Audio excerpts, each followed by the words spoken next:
Focus, training, light code, mysteries, first signs of the Order high-tech training hall. Holographic dummies, Yelen struggling with staff, Talia demonstrating precise strikes. Blurred motion, confident stance, Asha teaching the light code, ancient holographic tablets floating, Kato, blindfolded hacking a hovering drone with gestures. Omar training Yelen in defensive positioning, shield glowing. Close-up of Asha reading first light code line. Inside the citadel, fast hall, light energy streams. Hologram projection, history of the light versus shadow through ages. Obsidian Order Council in dark room, architect watching monitors. Yelen hesitating during training. Talia watching silently. Asha confronting Yelen. Your choices will shape the future. Citadel exterior at night. Stars glowing above, calm before Book 1 storm. The light code is more than rules. It is a responsibility. ASHA. Truth before power. Justice without vengeance. Talia, you don't have to be perfect. You just have to rise. Kato, the world is changing faster than you realize. Architect echoed. The world will obey. Narrator. And the shadows are closer than they appear. The weight of a legacy is not in the steel of a blade, but in the will of the hand that holds it. In the citadel, a place woven from starlight and resolve. New hands were learning to bear that weight, even as the world outside teetered on a precipice they couldn't yet see. Training was a symphony of failure and fire. For Yelen, every movement felt like a betrayal of instinct. The polished durasteel staff was a foreign object in his grasp, heavy and uncooperative. He swung, a clumsy arc that sent a holographic dummy flickering out of existence not with precision, but with sheer, uncontrolled force. The clang of the staff against the crystalline floor echoed his frustration.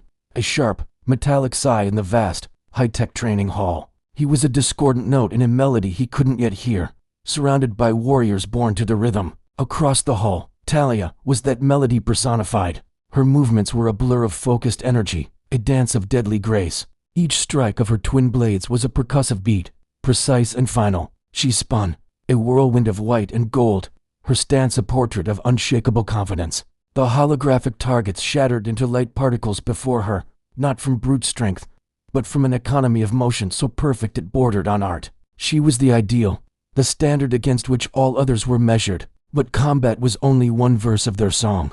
In a quieter chamber, the air hummed with ancient power as Asha, their mentor, taught the foundation of their order. The light code is more than rules. It is a responsibility.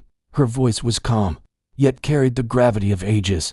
Before them, ancient holographic tablets materialized, floating like ethereal pages from a forgotten book. The glyphs upon them pulsed with a soft, internal luminescence, each one a principle, a promise, a piece of the cosmic balance. In another alcove, Kato demonstrated that the code's reach extended beyond the physical. Blindfolded, he stood before a hovering security drone, its red optical sensor a malevolent eye. His hands moved through the air, weaving intricate patterns like a conductor commanding an unseen orchestra. Digital tendrils of light erupted from his fingertips, enveloping the drone. With a final, decisive gesture, its systems overloaded and it fell silent, disabled without a single physical touch. The digital world was his battlefield, and his mind was the sharpest weapon. Nearby, Omar, a bastion of strength and patience, guided Yelen.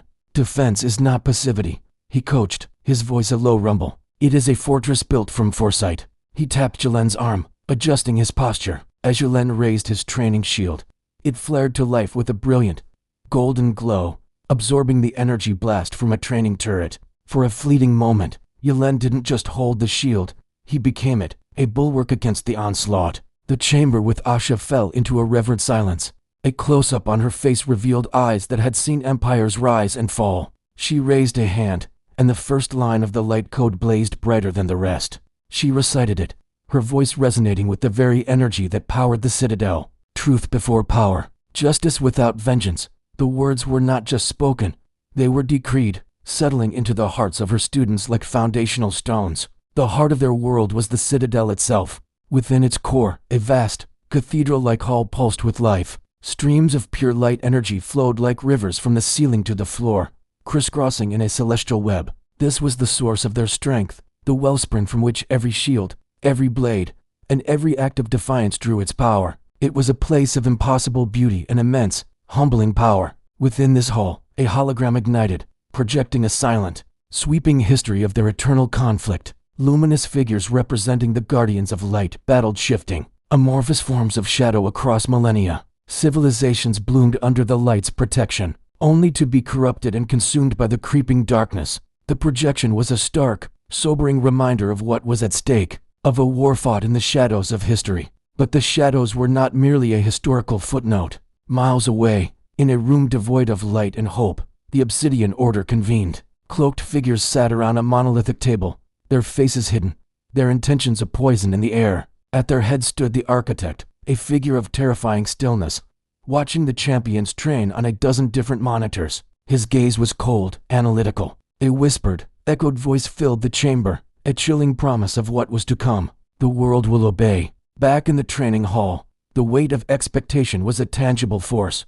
Yelen faltered again, his attack pattern breaking down into hesitation. He lowered his staff, the fight draining from him. Across the room, Talia paused her own flawless routine. She didn't mock or chastise, she simply watched, her expression a silent, unreadable question. In her stillness, there was a challenge more potent than any spoken word. Later, Asha found Yelen staring out at the Citadel's sprawling expanse. She stood beside him, her presence a quiet comfort. You don't have to be perfect. Talia's voice seemed to echo in his mind, though it was Asha who spoke now, her words piercing his doubt. You just have to rise. She placed a hand on his shoulder. The world is changing faster than you realize, Yelen. Your choices, the ones you make here, now, will shape the future. Her gaze was intense, unwavering, and the shadows are closer than they appear. That night, the Citadel stood as a silent beacon against the cosmos. Its spires reached for a sky awash with the diamond dust of distant galaxies. An unnatural calm had settled over the world, a deep, held breath before the plunge. The stars above shone with a brilliant, fragile light, unaware that they were witnessing the final moments of peace. The quiet stillness before the gathering storm of Book One was unleashed upon them all.